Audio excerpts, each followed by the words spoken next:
Alors, la copropriété en Belgique, c'est un sujet qui peut paraître un peu dense, je vous l'accorde, mais vous allez voir, c'est en fait absolument passionnant. Si vous êtes en plein dans vos études ou que vous visez à devenir un pro du domaine, cette analyse est vraiment faite pour vous. On va décortiquer ensemble les concepts, les lois, les rôles de chacun, bref, tout ce qu'il faut savoir. Allez, c'est parti, on plonge dedans. On va commencer par une question qui a l'air toute simple. Quand on achète un appartement, on est propriétaire de ses murs, de ses fenêtres, ça c'est clair. Mais qu'est-ce qui se passe avec le couloir pour y arriver? Et le toit au-dessus de notre tête? Et l'ascenseur qu'on prend tous les jours? C'est justement cette question, cette distinction, qui est le point de départ de tout le système de la copropriété. Voilà un peu le programme qu'on va suivre ensemble. On va d'abord assembler les pièces du puzzle juridique. Puis, on fera un petit voyage dans le temps pour voir l'évolution des lois. Ensuite, on regardera de plus près les documents fondateurs et le rôle capital du géomètre expert. Et on terminera bien sûr par une petite synthèse pour que tout soit bien clair. Première étape donc, le puzzle juridique. Avant même de se lancer dans les articles de loi et les règlements, il y a une pièce maîtresse à comprendre, la brique de base sur laquelle tout le reste est construit. Et cette brique, c'est ce qu'on appelle le lot. Alors, ce fameux lot, qu'est-ce que c'est exactement? Imaginez un package deal. C'est une unité juridique qu'on ne peut pas casser en deux. Elle est composée de votre partie privée, votre appartement par exemple, et inséparablement d'une part du gâteau commun, c'est-à-dire une quote-part dans le toit, les escaliers, le hall d'entrée. On ne peut pas vendre l'un sans l'autre, c'est un bloc. Et c'est vraiment cette double casquette qui est au cœur de tout le système. D'un côté, il y a la partie privative, là c'est simple, c'est notre chez-soi. On y a un usage exclusif, on est le seul maître à bord. Et de l'autre côté, il y a les parties communes. Là, c'est notre chez nous, l'espace qu'on partage tous, qui appartient à tout le monde et qu'il faut donc gérer tous ensemble. Tout l'art de la copropriété, c'est de faire cohabiter harmonieusement ces deux mondes. Maintenant, accrochez-vous, on va faire un petit voyage dans le temps. Parce que le cadre légal qu'on connaît aujourd'hui, il n'est pas tombé du ciel. Non, c'est le fruit de presque 2 siècles d'ajustements, de réponses aux crises du logement et aux besoins grandissants de sécurité juridique. Et ce voyage est fascinant. Pensez-y, en 1804, le Code Napoléon, il ne s'intéressait pas du tout à la vie en immeuble. En 1924, on fait un premier pas. On autorise la division d'un bien pour pouvoir vendre des appartements séparément. Mais on n'organise rien pour la gestion commune.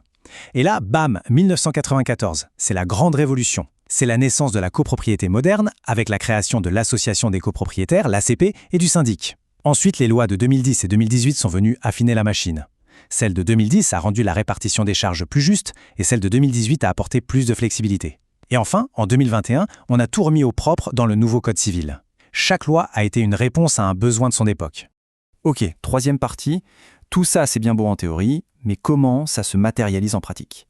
Eh bien, ça tient en 2 documents qui sont en quelque sorte l'ADN juridique de l'immeuble.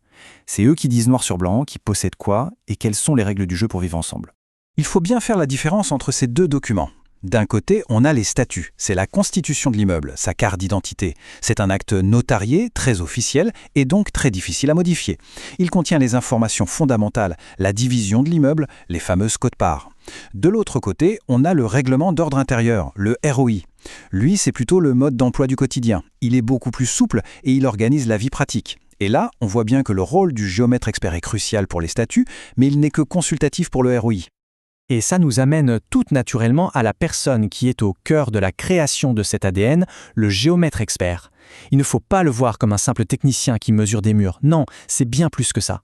C'est l'architecte de la division juridique de l'immeuble.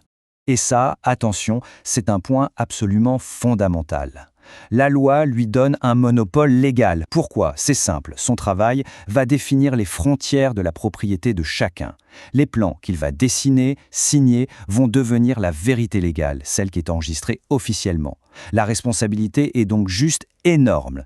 D'ailleurs, son boulot, c'est bien plus que de simplement prendre des mesures. D'abord, il fait un vrai travail de détective. Il audite tous les titres de propriété, les permis. Ensuite, bien sûr, il y a le mesurage de haute précision. Puis vient le dessin des plans de division. Et surtout, il rédige un document central dont on a déjà parlé, le fameux rapport motivé. Alors, ce fameux rapport motiveux, pourquoi on en fait tout un plat? Eh bien, tout simplement parce que le géomètre ne peut pas faire n'importe quoi. Il ne peut pas fixer les quotes-parts au hasard. La loi est très stricte. Le Code civil, dans son article 3.85, lui impose de se baser sur 3 critères et uniquement 3. La superficie, l'affectation et la situation du bien. Ah ok, mais concrètement, comment on fait ce calcul? En fait, c'est un cocktail de ces 3 ingrédients. Le premier, la base, c'est la superficie nette au sol. Logique. Le deuxième, c'est l'affectation, c'est-à-dire l'usage du bien.